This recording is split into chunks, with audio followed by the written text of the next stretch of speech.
I've been really pleased with how Baylor has handled this recruiting cycle. Looking at the class of 2026, if you follow me on X, you've seen that I, by the way, follow me on X. Please bear W_me. Please bear with me on X. That's your boy. Okay. If you follow me on X, you've seen I have been freaking out about 2026 quarterback Quinn Murphy of Liberty Christian, Jason Witten's program up there in Dallas. He is Baylor's quarterback in that 26 class. I'm very thrilled that we have him. Thrilled about some of the other commitments Baylor's gotten. Then, of course, we talked on this show. We were about an hour ahead of Ryder Lyons committing on the Pat McAfee show to play his football at BYU. And last week, I hope I'm saying his name right. I don't know if it's Ojo or Ojo, but Felix Ojo. If I'm wrong, please forgive me, Texas Tech fans. Big offensive tackle, 5-star recruit, picks Texas Tech over Texas and signs, I think, what was a guaranteed, $5 million deal, 3-year, $5 million deal to play at Texas Tech. Huge pickup for them. Really cool in light of the story that Shahan Jayaraja released about Texas Tech football. We interviewed him about that here on the Pete Souza Show. But all of this had me curious about recruiting and Big 12 recruiting because, first of all, the Big 12, I think, is the most wide open conference in America. Let's be honest. If you look at the Big 10, there's about 3 schools we expect to actually compete for it, right? Penn State, Ohio State, Oregon. I like Nebraska as a dark horse because I like Matt Rule. They're not going to win the Big 10, right? I like Indiana. I think what Coach Sig is doing at Indiana could be really cool. Maybe they're ready to compete for a Big 10 title. Probably not, right? In the SEC, it's going to be Georgia. It's going to be Georgia. Georgia is going to win the SEC. But Texas, Alabama, is Tennessee going to sneak back in there? Could A&M finally cross? I don't know. But it's going to be Texas or Georgia that wins the SEC again. It will be. It will be. ACC, it's Clemson. Props to SMU for last season. Clemson's going to win it. They've got the best quarterback.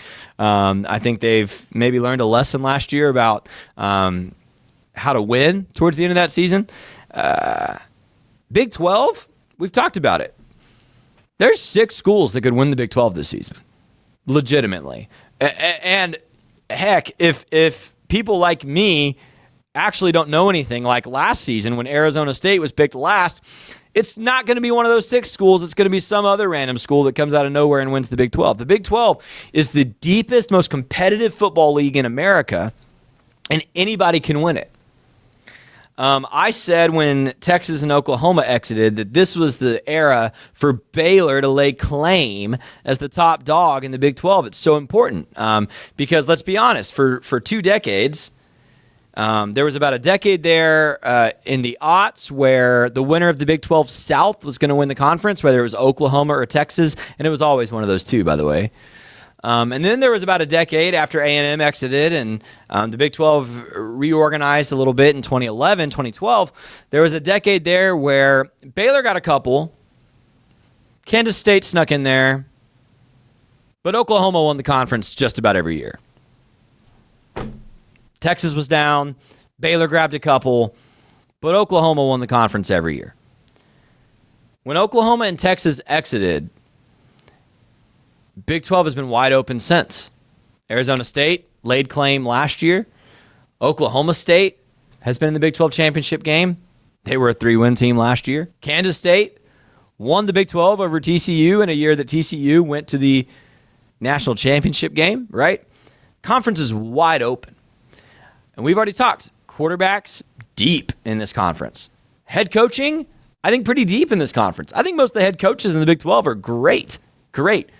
Matt Campbell, Chris Kleiman, Lance Leipold at Kansas, Kenny Dillingham, Mike Gundy, Kyle Whittingham. This is a great football conference.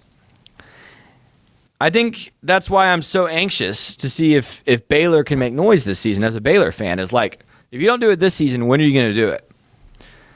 So recruiting is one way we can look and see how these schools are competing against each other off the field. We know what Texas Tech has done. We've talked at length about what BYU has done.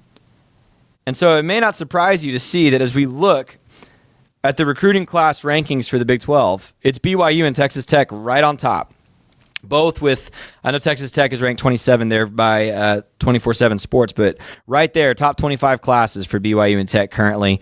What you see next to these schools, by the way, are the number of 5, 4, and 3-star commitments they currently have in the class of 2026. So again, from left to right, you have school name, 5 stars, 4 stars, 3 stars for the class of 2026. Ryder Lyons, that 5-star there for BYU. Felix Ojo, the 5-star for Texas Tech. Those are the only 2 5-star recruits currently committed to Big 12 schools. Those are going to be your top 2 programs there. TCU. If you had asked me before I looked this up, how's TCU doing in recruiting? Well, 1, I had no idea. But 2, I would say I can't imagine well. They went to 1 national championship game, lost in the worst bowl game deficit of all time, and haven't been good since. They've got the 32 ranked class. Kansas, not Kansas State, Kansas is currently the 4th ranked class in the Big 12. Lance Leipold still doing things up there for the Kansas Jayhawks. Then I guess they just plan to do it this way, right? The brother and sister can't get apart from each other too far. Arizona State and Arizona at 41 and 42. You see there West Virginia, Utah, Baylor comes in at 52 right now in the country. I'm going to talk more about that in a second. Oklahoma State, Iowa State, Kansas State, Cincinnati, Houston, UCF, and then way down there because they only have 6 total commitments because you know how much they prioritize high school kids instead of the portal. There's Colorado there at the bottom. David Floyd says, it's hard to hear me. Sorry, David.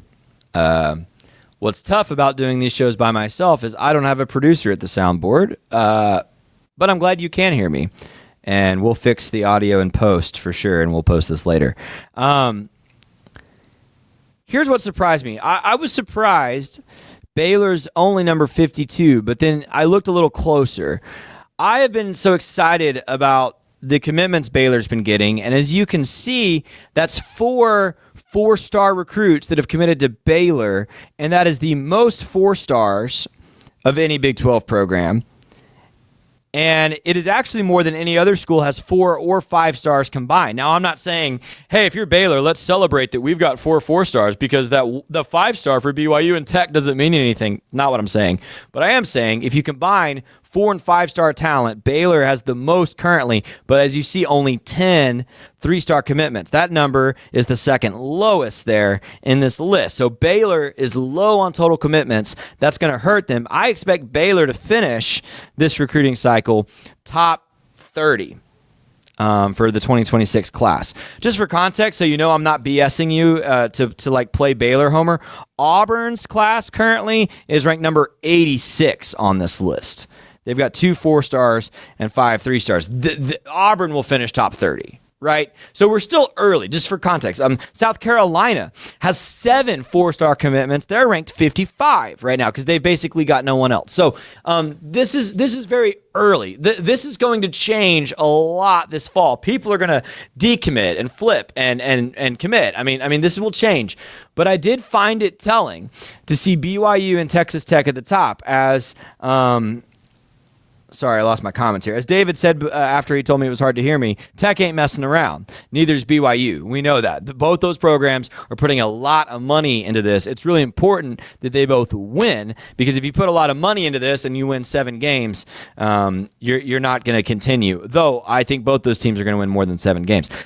Biggest surprises on this list, beside Baylor being so low, Kansas at 35. That is good news if you're a Kansas Jayhawk fan today. Last year was extremely disappointing. You had the preseason player of the year in Jalen Daniels. You've got a great head coach. We know this.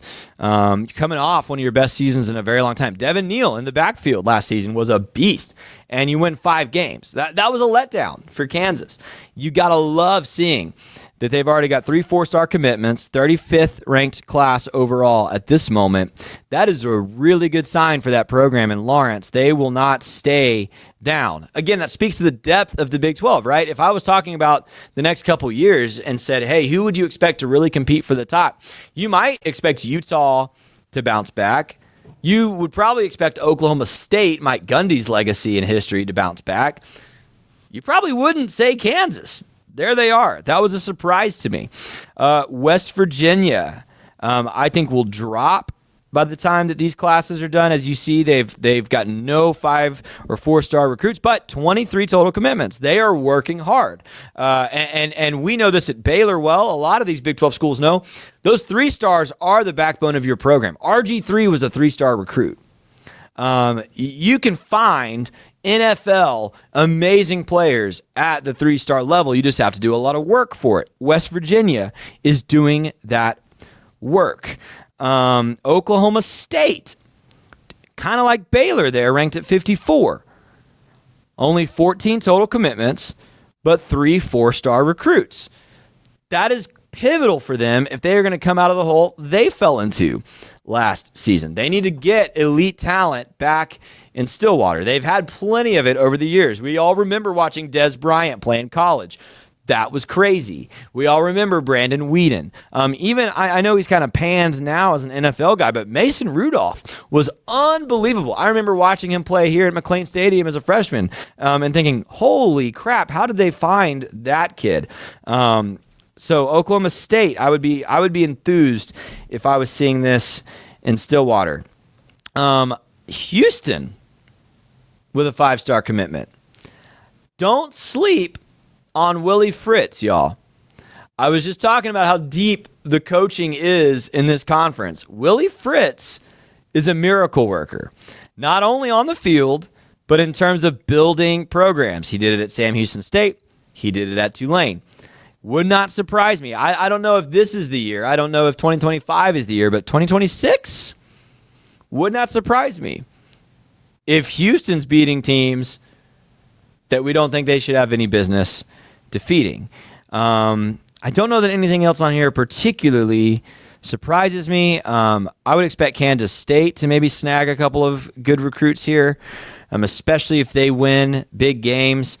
It will be interesting to see if TCU can hold serve there at around that 32 spot. Again, TCU coming off the worst bowl game loss ever in a national championship, have had 2 rough seasons. It will be really interesting to see if they can hold serve at number 32. Because, yes, if TCU can still pull a top 35 recruiting class after the last couple of years they've had, especially if they only win like 8, 9 games, 7 games this season, if they can pull a top 35 recruiting class, you're going to be okay in Fort Worth. They're going to figure it out.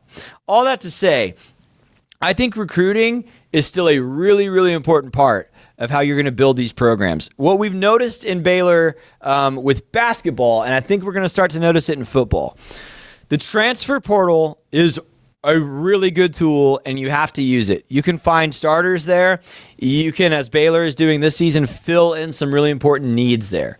I don't think that's how you're going to build a great program. So let me just put my cards on the table. I don't think Colorado is going to have sustained success if every year they need to pull 25 players from the portal and expect half of them to start.